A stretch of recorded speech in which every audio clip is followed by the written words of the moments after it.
想不想知道为什么特朗普刚回来就给波音公司砸了一个天价的大单呢？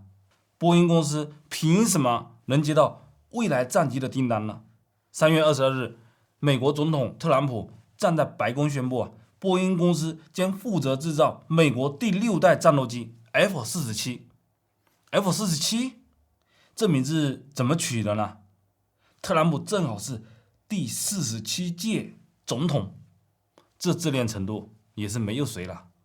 但别被表面现象给忽悠了，真正的看点不是6代机本身，而是2个关键词：时间点跟波音公司。这几年波音公司混的那叫一个惨，客机频出问题，太空项目倒退，甚至出现宇航员滞留太空9个月的壮举。而且波音公司是典型的建制派公司，跟政府关系很铁，但有严重的贪腐问题，还是马斯克的死对头。那问题来了，为什么偏偏是波音呢？为什么是现在呢？我认为有2个关键的原因。第一个原因，这是在为访问中国虚空造牌。我敢打赌，现在很多自媒体正在疯狂的解读美国6代机的参数，但这根本不是重点。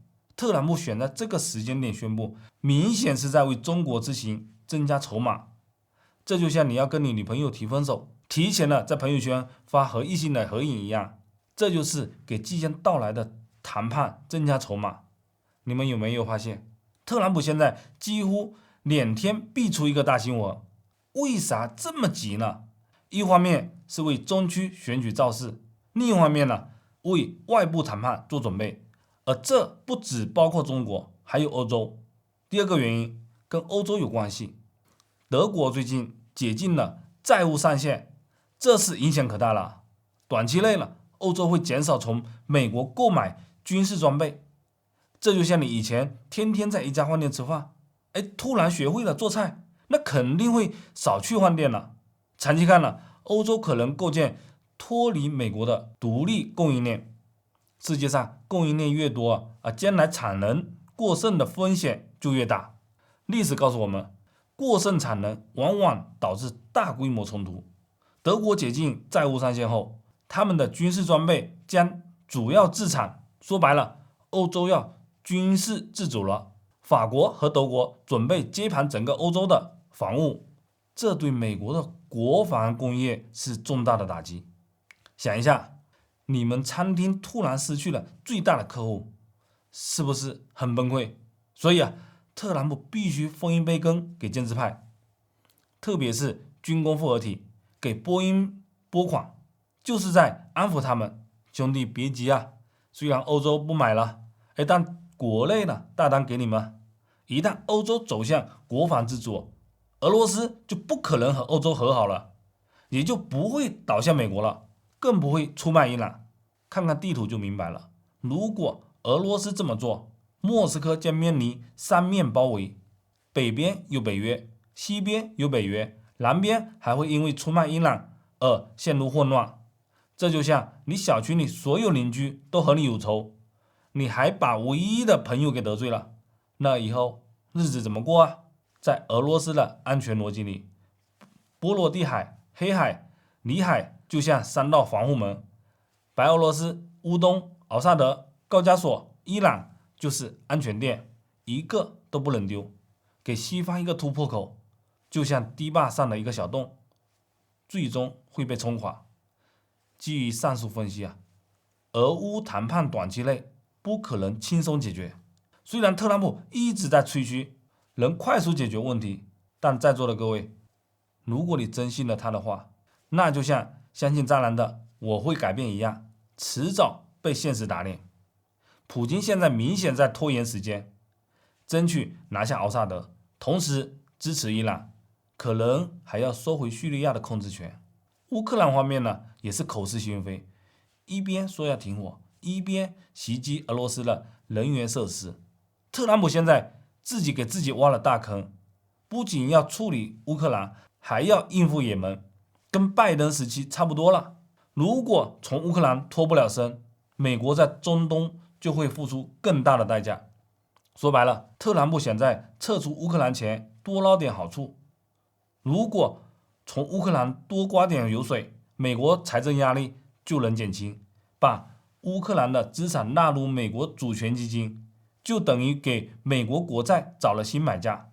但战争不是一方人说了算的，即使美国算盘打得再精，也得看俄罗斯和中国同不同意啊。你能躲子弹，躲不开国际政治的铁律啊。没有俄罗斯和中国点头，美国想轻松脱身是痴人说梦。特朗普呢，着急在中东开辟新战场，轰炸也门，完全是上了别人的当。现在陷入了乌克兰和中东两条战线，哪边都脱不了身。这正是俄罗斯和中国想看到的。更麻烦的是，欧洲这个老朋友啊，掉了链子。这次轰炸也门，欧洲国家基本没参与，连英国都保持了距离。如果欧洲一直袖手旁观，美国单打独斗，连也门都很难搞定，更别说伊朗了。特朗普现在外交困境有多严重呢？在美洲，加拿大和墨西哥都跟美国闹别扭；在欧洲，法德准备军事自主；在中东，连也门都应付不来；在亚太，中国反击关税战还加强与澳洲联系。如果俄乌战争持续，俄罗斯再拿下奥萨德，特朗普的“我能解决一切”就成了笑话。再加上美国内部经济面临衰退风险，一旦4年后政权更替，等待共和党的将是前所未有的清算。最近，俄罗斯公开大力支持伊朗，并宣称只有俄罗斯和中国有资格解决伊朗核问题，意思很明显了，这是跟美国没关系。普京在拖延时间，趁机全力拿下奥萨德。现在欧洲军事产能跟不上，美国也不愿意继续大规模军援乌克兰，对俄罗斯是天赐良机啊！